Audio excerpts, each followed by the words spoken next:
Parlons aujourd'hui d'un maréchal d'Empire extrêmement peu connu, le maréchal Lefebvre. Né en 1755 et originaire d'Alsace, il perd son père très jeune et est ainsi éduqué seul par sa mère et son oncle.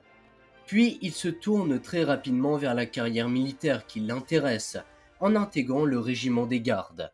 Il va ainsi, durant toute la période qui précède la Révolution, être dans ce régiment.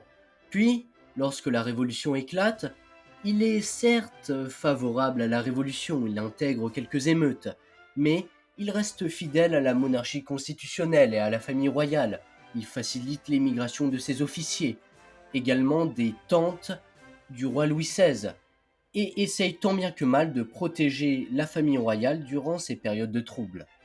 Intégrant ensuite l'armée révolutionnaire suite à la chute de la monarchie, il participe à tous les combats entre 1793 et 1799 sur le Rhin, la Meuse et le Nord en général.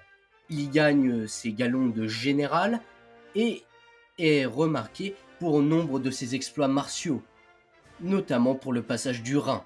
C'est également un général d'avant-garde qui aime se porter au devant des combats et au devant des dangers. Puis ensuite, blessé, il repart à Paris, où il est nommé gouverneur militaire, et on entrevoit également un début de carrière politique, où le Conseil des 500 le propose pour être nommé directeur, mais il perd l'élection. Pendant qu'il est gouverneur militaire de Paris, il se rallie totalement aux idéaux et également aux projets d'un certain général Bonaparte. Et il participe donc au coup d'État du 18 Brumaire, où lorsque Napoléon et son frère sortent des deux conseils et qu'il apprend que Bonaparte a failli se faire assassiner, il ordonne alors à ses grenadiers d'entrer dans la salle et chasse lui-même les députés avec ses troupes. Pour tous ses bons services rendus, Napoléon le fait tout d'abord sénateur, puis ensuite l'élève au rang de maréchal d'Empire en 1804.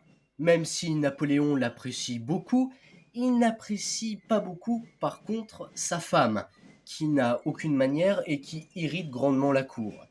Elle est d'ailleurs surnommée Madame sans gêne.